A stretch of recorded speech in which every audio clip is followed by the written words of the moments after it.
Entrepreneurially Thinking is a presentation of BioSTL and CET, Center for Emerging Technologies, with RareGem Productions, changing the way you view new ventures, including you on the pathway to success with your business in the St. Louis marketplace and beyond.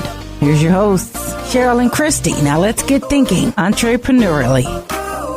Welcome to the Entrepreneurially Thinking podcast. Our goal is to energize your entrepreneurial mindset and create pathways for business success in the St. Louis marketplace and beyond. I'm Christy Maxfield. I'm Director of Entrepreneur Development Services at the Center for Emerging Technologies. And I'm Cheryl Watkins-Moore, Director for BioSTL's Bioscience Inclusion Initiative here in St. Louis. Each time we come to spend some time with you, we are stepping out of our comfort zone. Yes, all the time.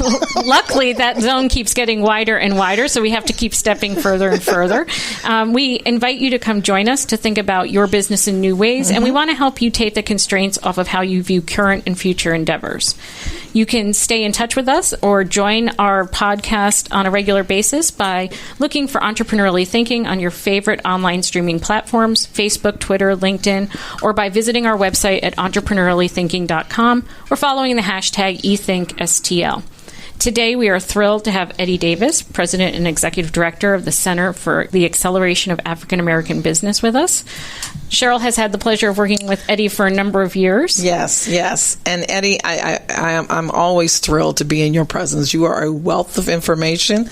I think that our listeners today are going to be, I think, even more excited about looking at entrepreneurial ventures and actually what you can offer, too, to help them, especially from the financial standpoint. And so we're going to explore some of those relationships, the kinds of entrepreneurs that Eddie has had a chance to work with, the types of services that CAAAB provides, as well as the other organization that Eddie's affiliated with, and to talk about broadly bootstrapping, financing, financials, all the F words maybe that give us a pause when we're trying to follow our passion and pursue our dream. So we're going to take a brief break, come back, and have that conversation. Now here's Make It Happen with Keith Sales Pro. Today, what really drives you? What is it that you would do for free every day of the week, 12 hours of the day? We call that your passion. How do you turn your passion into a paycheck? As you look where you are in life, is it where you want to be? Is it a job going nowhere fast? If you are clocking in every day and hate your job, the people you work with or for, and even hate your paycheck, then you're committing career suicide. When we discover that thing that we love to do every day and truly enjoy it, that's passion. Passion is when your love of the job or duty supersedes a paycheck. Are you pursuing your passion? Today, remember, it can happen. It will happen. And together, we will make it happen. Follow Keith Sales Pro on Facebook or Twitter at Keith Sales Pro, or visit his website at keithsalespro.com. It can happen. It will happen. And together, we will make it happen. Hi, I'm Sequana Pryor of Prycore Technologies, and thinking entrepreneurially means focus, passion, drive. Thanks for coming back and spending more time with us. And Eddie Davis is here today, as I said, to spend some time talking about the entrepreneurs he's had a pleasure to work with. Eddie, you've had an illustrious corporate career. You've been a consultant nationally and internationally. You've worked with businesses great and small. Can you tell us a little bit about that journey for you, as well as sort of what you do today, where we're going to find you most often in St. Louis on an average day here? Okay, I'll take 2 seconds, I guess. Oh, you'll take as much time as you need, sir. This show is about you. No, I started my professional career with Union Electric Company. I started as a car washer. Really? And I worked there from 1971 to 75. And when I graduated from St. Louis University, I was moved into the public relations department there. And primarily... So you were a hustler early on. Oh, yeah. Okay. And I'll come back to that. Many of the businesses that I work with are run by hustlers. It's a good thing. It is a good thing. I was in the public relations division for 20 years as a supervisor for community affairs, later community relations. And we managed primarily the company's charitable trust. We had $60 million that was contributed to by the corporation, depending on its earnings every year, and we doled that money out to not-for-profit organizations around the community. Wow. And so I would tell people that I had the best job in the world. I gave the company's money away.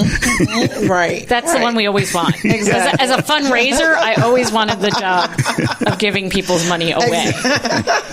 So that took me in many different directions, as you may imagine, with not-for-profits, with community organizations, and politics, and a number of other places. Well, the political story I'll spend a little time on, because that took me into the St. Louis Board of Education, where I've ended up serving after an appointment by the mayor of the city of St. Louis. I served for 2 years there, and then 6 years I took an elected position. I was the president of the board during a very, very interesting time. We had some very big racial issues in St. Louis, and we had a situation where the schools were literally crumbling around the children's ears. Wow. And so we had to rebuild the school system. And so I focused my attention not on education, but on the business side of things, and tried to help the school district raise money as well as to spend that money wisely in rebuilding the school system. It's about assets. Otherwise, you can't teach those kids. Right. Yeah. Over that period of time, we raised $400 million in a $300 million bond issue. Wow. The likes of which had not been passed in 35 years in St. Louis. And we also did a leasehold revenue bond issue, which sort of put the school district in hock. It was like pawning the St. Louis Public School District to get a jump start. But it helped us to really understand the need to not only educate students, but to put them in an environment where they were interested in learning. Right. And so it also educated me, because I noticed that there were many minority-owned companies around the city, and they weren't really being involved and engaged in the process. And so as a school board, we came together and created a policy that allowed for minority participation. And it was the first of its kind in the St. Louis public schools. So we ended up refurbishing 105 schools and building 6 new ones. Wow. In an 8-year period, and we spent $400 million. The largest public works program in the history of St. Louis. And so that's how I kind of got my start in minority business development. After the school board, I came back to Union. Well, I was always at the Union Electric, but I went into the company. I was kind of burnt out on corporate communications. Sure. And began to look around for other opportunities, and found one in purchasing, where the company was interested in doing a minority business development program. They had a grave interest in that, and decided to have me spearhead that. So you parlayed your experience on the government side as a public servant, essentially a volunteer, where you discovered the minority business owner population, essentially. Personally, right. And then we're able to parlay that into another entrepreneurial, corporate entrepreneurship, whatever term we would use these days, to create a whole new way of doing business for a very old company. Right. And they were already interested, but they just didn't have the entree. So I sort of provided that, and it was fun. I mean, Sounds like fun. Yeah. One of the things that I tell entrepreneurs, you ought to find something that you want to do that's fun. And I get up every day and I play in a big sandbox called the Region of St. Louis. And so, but I think it's interesting what you just talked about. This is something that we go back. I think every guest that we've had on our show, they've done something very differently, and some have started in corporations, and that's one of the things we always talk about. It's like you can be entrepreneurially thinking or innovating no matter where your seat is. So you actually did that, just like what Christy just said. You brought your passion, you brought your knowledge, and they put you now in charge of doing something very differently, helping to grow their business through the minority business pathway. Exactly. And it was fun, and I think very successful for the company and beneficial for them as a community servant, as you might know. So for me, it was fun, but I also had other desires. I saw that at Union Electric Company, based upon the size of the company, just to give you an idea, the company spent $800 million a year.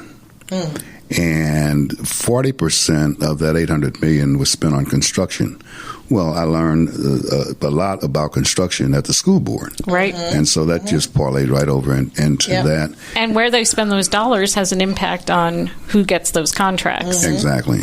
And it came to how the contractors were being paid, how they were being treated by general contractors, not being paid, and all of that. And so it was a very learning experience for me, but also for the company. And so we began to put some policies in place that would allow for not only the participation of minority-owned companies, but for the appropriate pay for them as well. Because they're essentially deploying capital. I mean, they don't see it that way. They say they're contracting for a set of services. But $800 million, 40% of $800 million, that's a lot of money. Yeah. And they're deploying it in whatever community they're working in, and, assuming that the people they're bringing in to do work on their behalf are members of those communities. Absolutely. So that's a really interesting. I never really thought about it that way before. In terms of, we always talk about deploying capital, accessing capital, finding funding.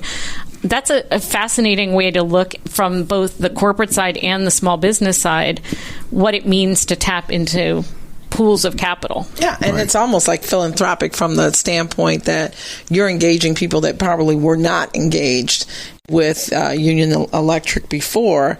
Now you're bringing them in, and they're being a part of accessing this capital and what you talk about. Well, the interesting thing is giving back now to their community. All of them were engaged with Union Electric as customers. Right. Many of them were engaged in a poor way because they couldn't pay their electric bill. And so it became an economic issue for the company. As you had people employed through entrepreneurship, they then were able to pay their electric bill. And not only that, they were able to employ other people who were able to pay their electric bill. Right. It's a virtuous cycle. And it reflects an intentionality. Right. I mean, if you're not intentional about how you're deploying that much capital, then you're going to miss the fact that there are people in your own community that could be better customers to you if they were in fact paying customers. Absolutely. The best kind. Yeah, the only kind. Right. But that they could be that by virtue of how you made your purchasing choices. Absolutely. And the thing that I really look back on is the real value that brought to the company, and the fact that the executives at that company had the insight to understand it from an economic standpoint. They made business decisions, not philanthropic decisions. Yeah. I stepped from the philanthropic arena into the business arena. Absolutely. And that was really thrillful for me. Well, it's doing good while doing well, or doing well by doing good, I think is actually how the phrase goes. But you're doing business in a way that is intentional and actually meets the needs of your community. Right. And because it's really easy to spend money in ways, even personally, that doesn't help the person or other people in your community around you. So that's incredibly powerful. And you learned a lot more. So you have all these opportunities for a lot of hands-on learning for things that you probably never even thought were going to be part of your sphere of influence. Never once. It's interesting because the learning kept going. The president of the St. Louis Minority Business Council decided to start a company, and he left his position. And he recommended me to the board to come in and fill that spot. Now, my recommendation was based upon the fact that I would be a loaned executive. I would come in and I would work for 6 months and help find a new person to fill that spot. And they had a nationwide search, by the way, on that. And but when I moved over there, I learned something very, very vivid. Many of you all are aware that St. Louis has an organization called Civic Progress. Yes. At the time, Civic Progress had 28 companies. Wow. The likes of Union Electric, who were a part of its organization. And so many of them were members of the St. Louis Minority Business Council. So now, other than impacting one organization with an $800 million spend, I'm able to impact 28 organizations with $800+ million spends. Wow. And that made things pretty insightful for me because I didn't realize at the time that we had that much impact. But I began to learn. And as we began to engage larger companies who could do business with a variety and a sundry of companies, it became very apparent that we were having a real impact on this community, and it can continue if we can continue to develop these minority companies to grow. That led to developing relationships with banks who weren't accustomed to lending to these types of companies, and all kinds of other things around. What time frame are we talking about? This is the mid-'90s. Okay. 1995 to be exact. Wow. When I started there. And it was interesting because the companies began to grow, the minority companies began to grow, and I will always point to one that outgrew everyone, and that's Dave Stewart of Worldwide Technology. Sure. When I met Dave, his company was about 2 years old. Wow. And he couldn't get anything from anybody for anything. Like every entrepreneur we know. We all start there. Right. One thing led to another, and people began to listen, and people began to understand the impact that minority businesses could have on the community. And Dave Stewart was one that grew gigantic. We had others that didn't grow quite as large, but that had a major impact on this community. Sounds like you opened, it sounds like doors were open, connections were made, networks were developed that didn't exist before. And he was able to take advantage of that. And I think that works, just like you said, some people are able to take advantage of that and soar, while other people, they might have still done well, but maybe not as well. But I think that's really, really key, is that these connections that didn't exist, now there's a roadmap there. Right. And, for me, I stayed, obviously, at the St. Louis Minority Business Council. I was there 5 years and ascended to the national level. The organization had 39 affiliate councils around the country in every major metropolitan market, and I became what they call the president of the President's Association. Wow. Which ascended me to the national office. I stayed here in St. Louis, but I worked quite a bit out of the national office on the executive committee and of that board, which opened, again, all these other doors. Now we became a part of companies like IBM and Coca-Cola and Pepsi-Cola and General Motors and Ford and all these other companies. So your scale kept growing. And his sphere kept growing. And it gives you a different perspective. Sphere of influence, right? Because now you can have an impact. And, for example, the National Minority Supplier Development Council, which was the organization that I was a part of, created an organization called the Business Consortium Fund with the sole purpose of providing capital to these minority-owned companies. Wow. Okay. And I was on that board. And so it began to open my eyes to the impact that these companies could have, not only on their community, but on America, if they were groomed and conditioned and put in a position to grow. It also makes me think of, as of late, really since the Great Recession, we've talked about all the capital that companies sit on out of fear that they're not deploying, they're not doing big projects, they're not hiring a lot of people.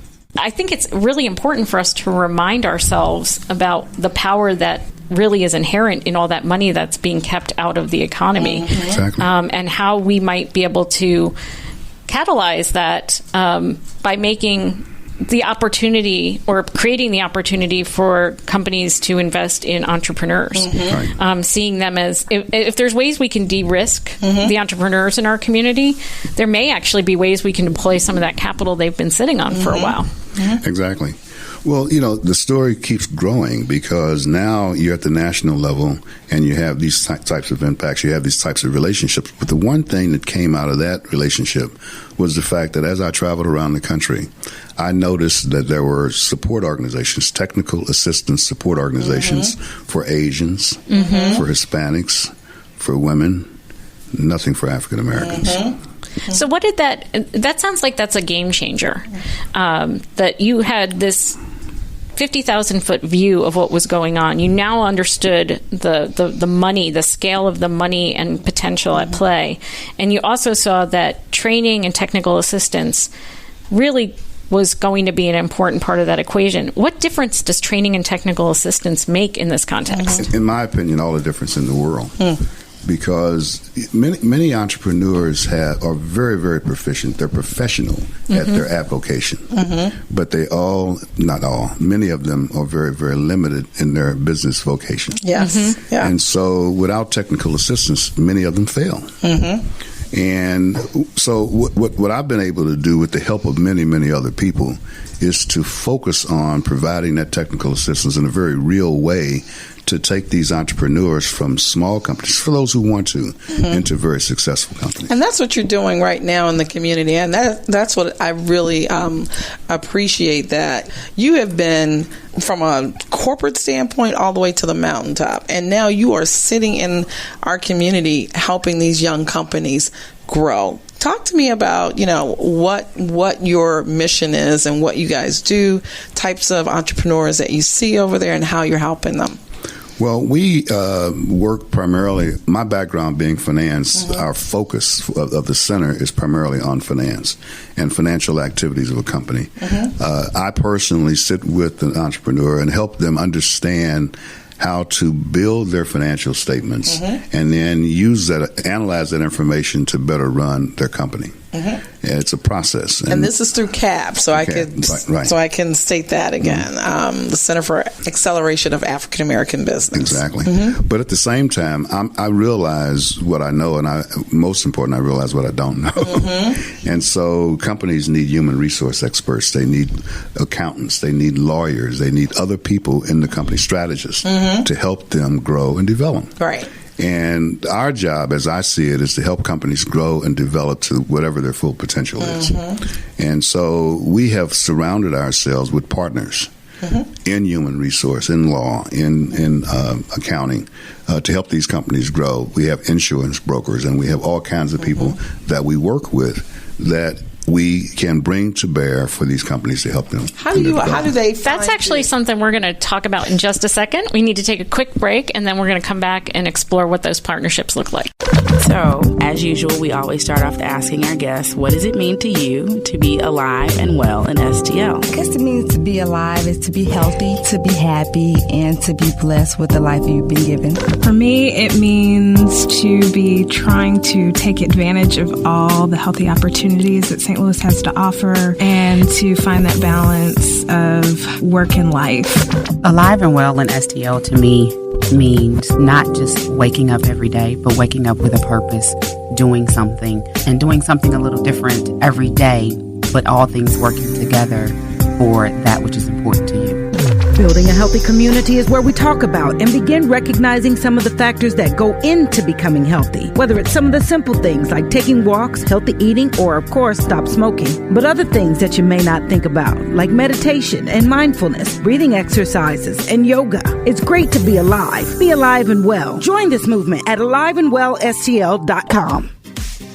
Entrepreneurship, I think, is a means of achieving your dream. And if you have a passion and you have a dream, I would encourage everyone to dream big and then pursue that dream with a passion.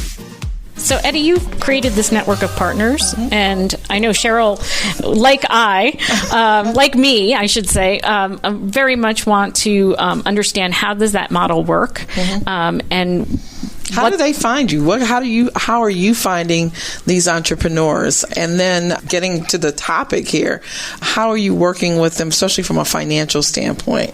Well, interestingly enough, the entrepreneurs find me based on word of mouth. I work with a client, and they tell someone else, and they tell someone else, and it just snowballs. And this work started after your stint at the Minority Business Council. So that's really how you transitioned into working directly with entrepreneurs. Am I correct? Absolutely. Okay. I'm a member of the board of an organization called the St. Louis Black Leadership Roundtable. Ah, yes. And during the mid-'90s, we wrote a position paper, a white paper, about this whole topic. And at that time, I chaired the Economic Development Committee of that organization. And so all of that came into this. And that organization helped me to develop a network of people.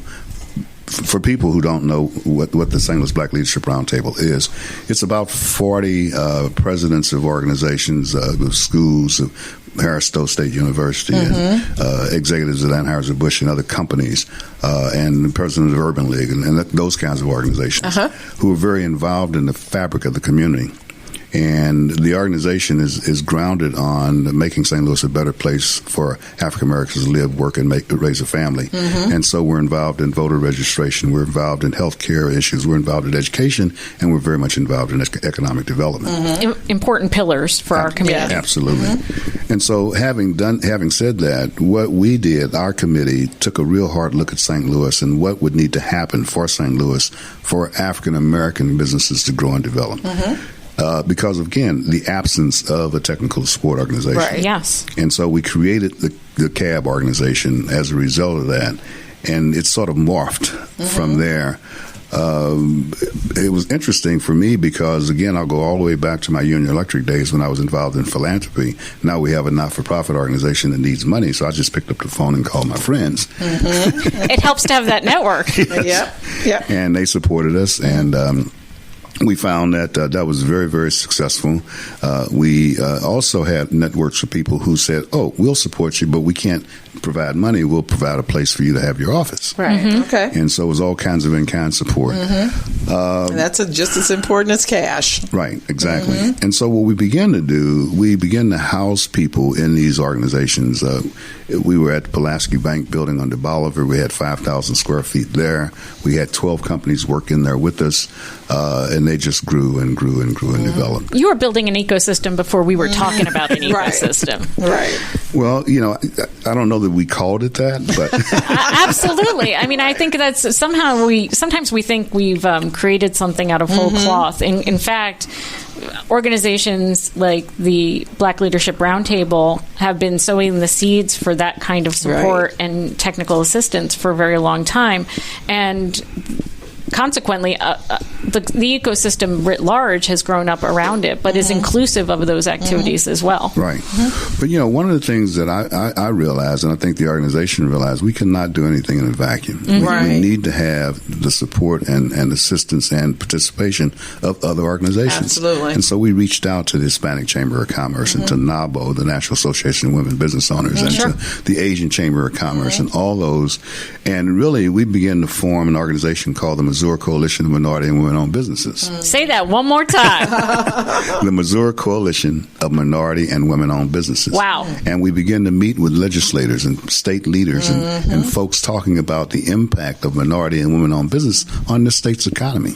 Right. Policy. Exactly. I was going to say, if you're not impacting policy, you really cannot make real change. And at that time, we interacted with the Regional Commerce and Growth Association, the larger corporations. And so it became a need that this community saw, and CAAAB was just a minor part of it. We played a role, and everybody else had a role. I would like to think that we were sort of the glue for this particular program to help things together. But that's what people begin to see, I think, and people begin to come to us. People as in entrepreneurs? Yes, entrepreneurs. Okay. And supporters. Okay. Over the years, if I could just paint a broad picture, we've been in existence since 2006 as an organization. We've worked with approximately 50 entrepreneurs a year. Wow. And we've been 10 years, 50 entrepreneurs. That's a lot of people. Do the math, right? 500 companies. The real story, though, is approximately 80% of them have been successful. That is a great track record. And what kind of companies are those? And I'm going to stack a question, which I know I shouldn't do, but what kind of companies are those, and what does success look like? Well, they're all over the place. They're mom and pop retail operations. They're restaurants. They're accounting firms. They're carpenters that turn into contractors. They're all kinds of companies. Success looks like them being able to not only sustain and support themselves and their families, but beginning to hire other people. That's a great measure of success. That's what I use. Because we have a lot of different metrics. We look at, how much money a company has raised, how many shareholders they might have, or stakeholders they might be engaging. But when you can move beyond just taking care of yourself and your family and actually move on to employing other people in your community, that's impactful. You have an amazing investment in who you are, what you're doing, and where you live. You're increasing your tax base. Absolutely. And you're employing people that were not either employable or now they have new opportunities. Absolutely. Absolutely. And that's also what some entrepreneurs find stressful. When it's just me I have to worry about and my family I have to worry about, I can handle the stress. When I have to worry about the paycheck for somebody else, that can get, speaking from experience, it can get scary. When you're talking about just yourself. True. But I feel like I can put some constraints on myself that I can't actually ask of other people. Right. Do you think that sometimes keeps people from wanting to actually expand their business? Or well, I think it's many different reasons for not wanting to expand, but we try and focus on the people that really want to. Mm-hmm. And, one of the things that I used to hear all the time, and I still hear it, America is built on small businesses. Small businesses is the backbone of the American economy. It is. Mm-hmm. Well, when it really is, when you think about the fact that if you have a company that begins as a mom and pop, and now 5 years later they're employing 10 people. Yes. Right. Or they're employing 4 people. Mm-hmm. Or they're a barber shop, and all of a sudden they have 8 barbers in the shop. Absolutely. That really is impactful. And again, I go back to Dave Stewart, because one of the things Dave Stewart used to have on his paychecks when we used paper checks was a satisfied customer made this paycheck possible. That's a very good point. Exactly. And I think it gives a different mindset to individuals. Most definitely. Because now they become, they take pride in what they do, and they try and make sure that the customers are properly served. Mm-hmm. Exactly. The products work correctly. The customer is not a bother.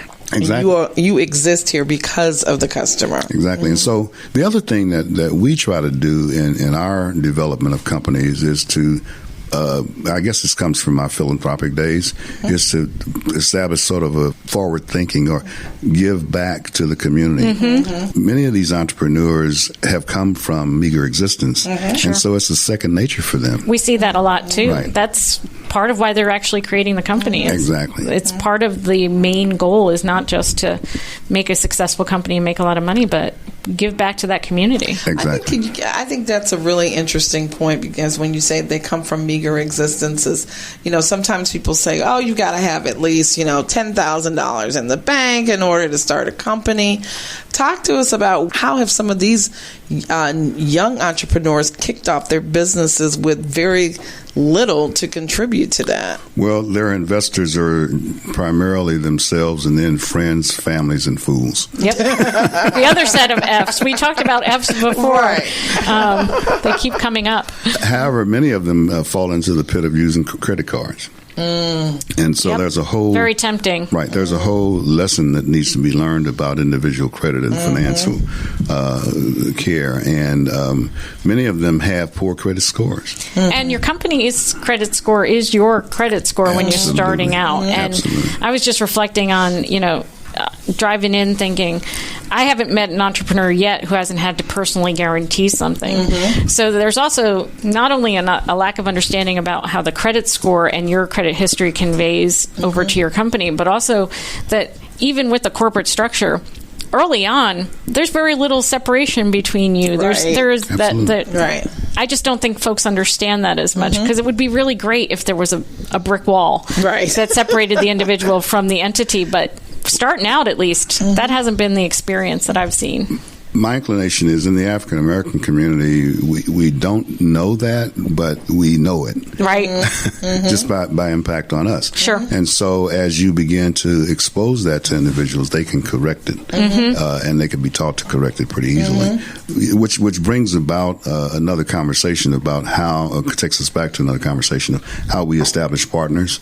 One of Justine Petersen's pillars is the credit building. Yes. And so it was natural for us to become partners with them so that we could help companies and entrepreneurs build their credit score to benefit their company. And, there are a bunch of C's, but the 3 most important is credit, collateral, and character. I've already talked about the character, and by and large, most entrepreneurs are good people. Yes. They are.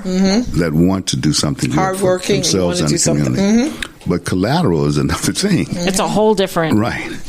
And if you haven't built it, you don't have it. Correct. And the same thing is with credit. And so what we try and do, and in fact, I use the word teach. That's not my role. I'm not a teacher. I transfer knowledge. I try to use the knowledge that I've gained over the years and give it to these entrepreneurs so that they can use it as something sustainable for themselves.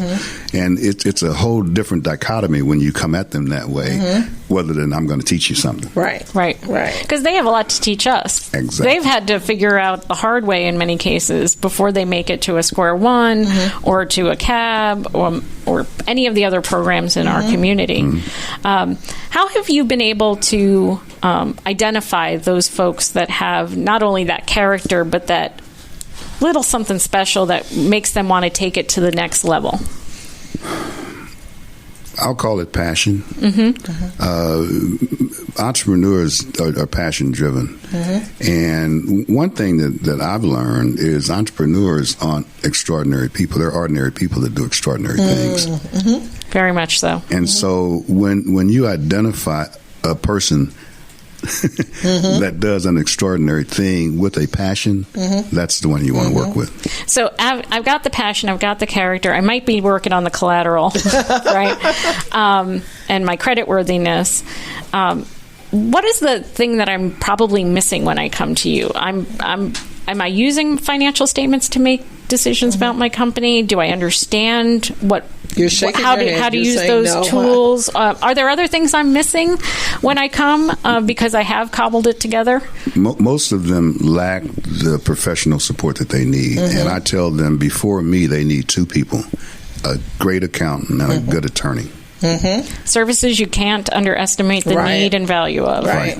And so once they understand that and they get their book straight, then we can create financial statements with those corrected books. And you help them understand what the financial statements mean too. Not only from the meaning of the statement themselves, but how does that translate when you're trying to collateralize. Yes. Your opportunity. And it also is important when you go to a lender. I mean, if you don't have your financial statements, that's what I mean by collateralize. You don't understand them. Yes. To explain them, you're lost. Right. And so we have that conversation. And once we have that conversation, one of the things that is interesting for me, many entrepreneurs don't have computer skills. They just don't for whatever reason. So I sit down with my laptop and sit them next to me, and we go through the thing, and they think that I'm doing some kind of magic. On an Excel spreadsheet, right. That's a lot of years of keying in numbers and formulas. And so they see that, and I say, you can do this too. Exactly. It's just a simple pushing a button. There's no magic here. And they learn that, and boy, they take off. One of the things, before we end our time together, I wanted to go back to is you mentioned that you work with a lot of hustlers. What does that mean for you, and what might our listeners be thinking of when they think about themselves and entrepreneurship and small businesses and all of those things? As long as it's legal, there's nothing wrong with hustling. Amen. Right. And, I'll give you an example. One guy that I just finished working with, and he's moving on, it was a hustler, and he had a hauling and moving company. He had a truck, a box truck, and had some people from the neighborhood working as employees. And he didn't have any insurance. He didn't have any business license. He didn't have all the essential things that he needed. And he would argue with me about not needing those things. And finally, I began to introduce him to people, and we began to have conversations with an insurance broker and with all these other people that could make his business successful. And when he talked to the insurance guy, and the insurance guy said, what if you had one accident that could ruin what you're doing? Exactly. Ruin your hustle. Absolutely. And he began to think about that, because he not only thought about that, but he thought about the 3 children that he was taking care of. And he and his wife are divorced. He has custody of the children. That's where his mind went. And he quickly said, how do I get this license? How do I get this insurance?